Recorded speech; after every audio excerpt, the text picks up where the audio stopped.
নির্মম কারাগার। সেই কারাগারে বছরের পর বছর, দিনের পর দিন, মাসের পর মাস সমাজের বিভিন্ন স্তরের লোকদেরকে ধরে নিয়ে বন্দি করে রাখা হতো। অমানুষিক নির্যাতন চালানো হতো। কত মানুষ যে সেখানে মরেছে, কত মানুষ যে শেষ হয়ে গেছে, আর কত মানুষকে ওখান থেকে ছেড়ে দেওয়ার পরে তাদেরকে বলা হয়েছে যে তোমরা এই কথা বলবা না। তারা চুপচাপ থেকেছে। এবং কত মানুষ যে সুস্থতা থেকে অসুস্থ হয়ে পড়েছে তার কোনো ইয়াত্তা নেই। এটা সত্য। তো যে কাজটি ডিজিএফআই করেছে আয়নাঘরের মাধ্যমে, ঠিক এই একই আদলে আয়নাঘর র্যাবেরও ছিল।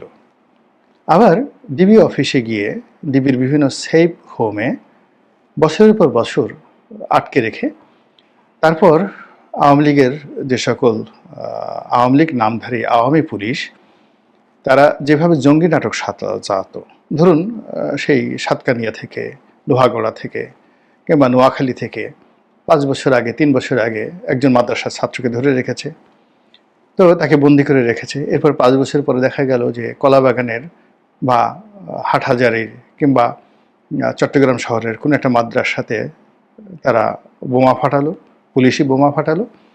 তারপর একটা জঙ্গি নাটক করে ওই যে 5 বছর আগে যাকে ধরা হলো তার দাড়ি মোষ সহ তাকে জঙ্গি সাজিয়ে বলা হলো এই কাজ করেছে। তাদেরকে ইচ্ছামতো জেলে পাঠানো হলো অথবা তাদেরকে ক্রস ফায়ারে দেওয়া হলো। এই ধরনের ঘটনা অহরহ, নির্মম এই ঘটনাগুলো ঘটেছে। আমরা বিক্ষুব্ধ ছিলাম এবং আমরা অভিশাপ দিচ্ছিলাম এই সকল কর্ম যারা করে আল্লাহ তাদের উপর গজব নাজিল করুক। কিন্তু এগুলো যে বাস্তবে হওয়া সম্ভব নয় এটাও আমরা বুঝতাম। এর কারণ হলো সারা দুনিয়াতে সিক্রেট সার্ভিস তাদের অনেকগুলো দায় মুক্তি থাকে। আমেরিকার মতো জায়গাতে তাদের সিক্রেট সার্ভিস যদি 1000 লোককে গুলি করে মেরে ফেলে কোনো একটা প্রয়োজনে, এর জন্য তাদের কোথাও জবাবদিহি করতে হয় না। আর বাংলাদেশ আর পাকিস্তানের মতো রাষ্ট্র যেখানে মূলত সামরিক বাহিনী গুরুত্বপূর্ণ, বলা হয়ে থাকে সারা দুনিয়ার সকল রাষ্ট্রের একটি করে সেনাবাহিনী আছে, আর পাকিস্তানের যে সেনাবাহিনী তাদের একটি দেশ আছে, একটা রাষ্ট্র আছে। তো বোঝার চেষ্টা করুন যে পাকিস্তান সেনাবাহিনীকে বলা হয় পাকিস্তান রাষ্ট্রের জনক, অধিকর্তা, মালিক। তো পাকিস্তান আর্মির যে ট্রেনিং, তাদের যে মন এবং মানসিকতা, তাদের যে ধ্যান ধারণা, ওটাই কিন্তু ইনহেরিট করেছে বাংলাদেশ সেনাবাহিনী। ফলে আমাদের রাজনীতিতে সেই শুরু থেকে এখন পর্যন্ত সেনাবাহিনীর কর্তৃত্ব ক্রমান্বয়ে বেড়েছে, মানে কখনো কমেনি। এখন ক্ষেত্র বিশেষে তাদের অবনতি হয়েছে, প্রফেশনাল মান কমে গেছে, অনেকের ভুঁড়ি হয়েছে, অনেকে দুর্নীতিবাজ হয়েছে, এটা ভিন্ন একটা বিষয়। এটা আমাদের দেশের যে সার্বিক অধঃপতন, রাজনীতিবিদদের, ব্যবসায়ীদের, সমাজের অন্যান্য পেশাজীবীদের যে অধঃপতন, সেই অধঃপতনের সঙ্গে তুলনা করা যেতে পারে। কিন্তু যে ঘটনাটি ঘটেছে সেটা হলো সিস্টেমেটিক্যালি, ধারাবাহিকভাবে সেনাবাহিনীর যে আধিপত্য এবং সেনাবাহিনীর যে গুরুত্ব, আকার, আকৃতি এবং এটার যে দাপট, এটা অতীতের যে কোনো সময়ের চাইতে এখন বেশি এবং বাড়ছে। তো সেক্ষেত্রে সেনাবাহিনীর একজন সিপাহীকে, সেনাপ্রধান তো দূরের কথা, সিপাহীকে সমাজের সবচেয়ে প্রভাবশালী মানুষ একটা বাজে কথা বলবে, তার সঙ্গে শক্তি দেখাবে, এরকম দুঃসাহস বাংলাদেশে কখনো কোনো মানুষের ছিল না। সবার মধ্যে একটা ভয় হলো যে আমরা ক্যান্টনমেন্টের মধ্যে ঢুকতে পারি বা না পারি, ক্যান্টনমেন্টের যে কোনো মানুষ বাইরে আসতে পারবে এবং বাইরে এসে যদি কোনো সেনা কর্মকর্তার গাড়ি আমার গাড়িকে আঘাত হানে, আমি কোনো কথাবার্তা বলতে পারবো না, আমাকে ধরে নিয়ে যাবে সঙ্গে সঙ্গে। এবং ওখান থেকে একবার ধরে নিয়ে গেলে ক্যান্টনমেন্ট থেকে বের করার মতো কোনো শক্তি মন্ত্রী, এমপি, প্রধানমন্ত্রী কারোরই নেই এবং তারা বিচারের ঊর্ধ্বে। তাদের একটা মার্শাল ল কোর্ট আছে, কিন্তু কে যাবে মার্শাল ল কোর্টে তাদের বিচার করার জন্য, সামরিক আদালতে বিচার করার জন্য? তো কাজে আমরা বাইরে যারা লোক, আমরা সবসময় নিজেদের মধ্যে একটা ব্যারিকেড তৈরি করে রেখেছি এবং ক্যান্টনমেন্টকে অ্যাভয়েড করার চেষ্টা করেছি। এবং ক্যান্টনমেন্ট, এনি ক্যান্টনমেন্ট, সেটা নৌবাহিনীর হোক, বিমান বাহিনীর হোক, সেনাবাহিনীর হোক, আমরা তাদেরকে ভয় করেছি। এমনকি রাজারবাগ পুলিশ ফাঁড়িতে ঢুকতে গিয়ে আমরা 10 বার চিন্তা করেছি, তার ধারের কাছে আমরা সাধারণত এই ধরনের এলাকাগুলোতে ঢোকার চেষ্টা করিনি। তো এরকম যখন একটা অবস্থা চলছে, ঠিক সেই সময়টাতে সেনাবাহিনীর সাবেক কয়েকজন কর্মকর্তা, তারা সেই গুম কমিশন করা হলো এই শেখ হাসিনার পতনের পর, সেই কমিশনে গিয়ে স্বাক্ষর দিয়েছেন এবং তার প্রেক্ষিতে মামলা হয়েছে, যে মামলা এখন যুদ্ধ অপরাধের বিচারের জন্য তৈরি করা হয়েছিল শেখ হাসিনার জামানাতে। ঠিক সেই কোর্টেই এখন সেই জুলাই আগস্ট বিপ্লবে যারা সরকার বিরোধী মানে যাকে বলা হয় দেশ বিরোধী তৎপরতা চালিয়েছে, খুন হত্যা চালিয়েছে, তাদের বিচার হচ্ছে। এবং একই সঙ্গে গুম কমিশনের এই রিপোর্ট অনুযায়ী বা যারা এখানে গুম খুনের বিরুদ্ধে বা আয়নাগরের বিরুদ্ধে মামলা দিয়েছেন, ব্রিগেডিয়ার আমান আজমি সহ, তাদের বিচার হচ্ছে। এখানে স্পর্শকাতর যে বিষয় হলো যে প্রথমবারের মতো প্রায় 23 জন সাবেক এবং বর্তমান সামরিক কর্মকর্তা, এর মধ্যে ডিজিএফআই এর 4 জন সেই ডিজি রয়েছেন, সর্বোচ্চ পদ, তাদের বিরুদ্ধে বেসামরিক আদালতে মামলা করা হলো এই প্রথম। এবং সেই মামলায় তাদের বিরুদ্ধে ওয়ারেন্ট ইস্যু করা হলো। সারা বাংলাদেশ ভয়ে অস্থির যে এটা কি করা হলো, ইনু সরকার টিকবে কিনা, তারপর শেষে ইনু সরকার এটা করা ঠিক হচ্ছে না, সেনাবাহিনীর সংহতি নষ্ট হবে। এবং আমাদের সেনাবাহিনী সম্পর্কে যে ভয় এবং আতঙ্ক ছিল, সেই আতঙ্কের কারণে আমরা নানা রকম আশঙ্কা করছিলাম, আজ পড়ে যাবে, কাল পড়ে যাবে, আজ এলো, কাল এলো, আজ কু হলো, পরশুদিন কু হলো, মানে এই সকল কথা এখানে বলাও যাবে না। কিন্তু অবাক করার বিষয় হলো যে এখানে আইসিডি আদালতের যিনি চিফ প্রসিকিউটর মিস্টার তাজুল, তার যে দৃঢ়তা যে না, এখানে আসামিদেরকে এখানে আনতেই হবে এবং এখানে হাজিরা দিতে হবে এবং এখানে বিচার হবে। এর বাইরে আমরা নানা কথা বলে শুনেছি যে ক্যান্টনমেন্টের মধ্যে আলাদা বিচার হবে বা এটা হবে না শেষ পর্যন্ত বা এটা ইত্যাদি ইত্যাদি নানা কথা।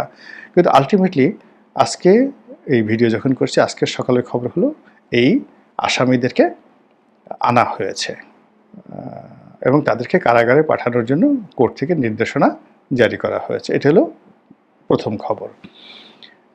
দ্বিতীয় খবর হলো যে এর ফলে কি হবে, এর ফলে কি হবে সেটা বলা খুবই স্পর্শকাতর। কিন্তু এখানে একটা বিষয় হলো, গত 1 বছরের ধরে সেনাবাহিনী মাঠে আছে ম্যাজিস্ট্রেসি পাওয়ার নিয়ে।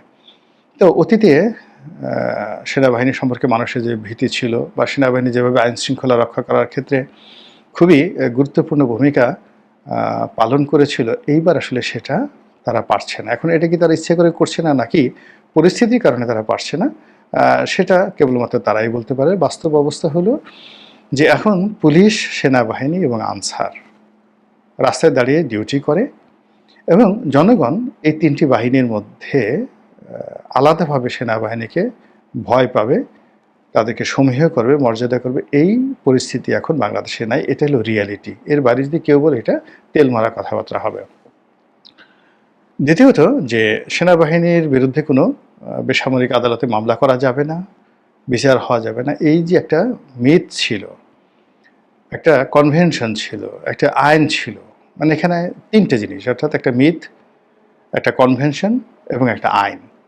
এই সব জিনিসগুলো উল্টে এই আইসিটি অ্যাক্টের অধীনে যে নতুন আইন করা হলো, সেই আইনের বিধান মতে এখন সেনা সদস্যদের বিরুদ্ধে মামলা করা যাচ্ছে।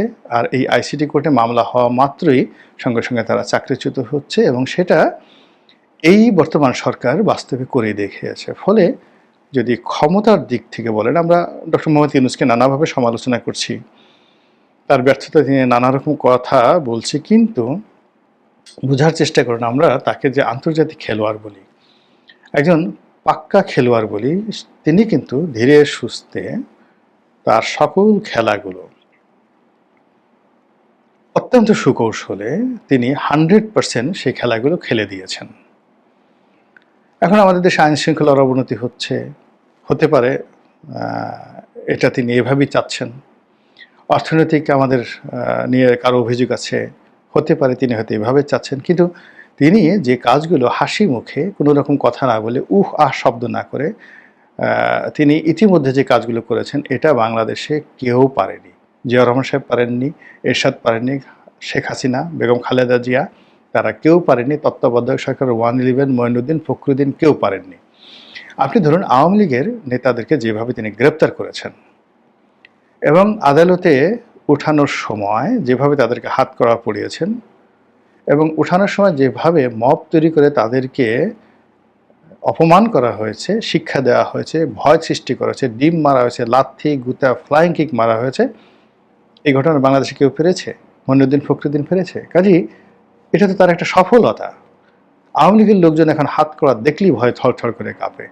এবং আওয়ামী লীগের কোনো লোক, কোনো সিনিয়র লোক, আপনি ওখান থেকে তারা আত্মতৃপ্তির জন্য অনেকে মিছিল করছেন, মিছিলের পিছনে টাকা খরচ করছেন, দেশের বাইরে থেকে বড় বড় কথা বলছেন, কিন্তু কাউকে যদি বলেন যে আপনি আসেন তো একটু আজকে একটু গুলশানের অমুক বাসায় ঘুমান, একটা অ্যাড্রেস দিয়ে আপনি একটু যাকে বলা হয় একটা 5 স্টার হোটেলে ঘুমান, কিংবা 5 মিনিটের জন্য একটু ঘোষণা দিয়ে আওয়ামী লীগের অফিসে দাঁড়ান, কোনো সিনিয়র নেতাকে আপনি খুঁজে পাবেন না।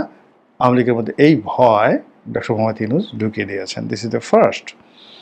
সেকেন্ড থিং হলো, রাজনৈতিক নেতারা আমরা সেই 1950 সন থেকে দেখেছি যে তারা একত্রে বসতে পারে না, ঝগড়াঝাটি করে, তারপরে শেষে তারা একত্রে কোথাও যেতে পারে না।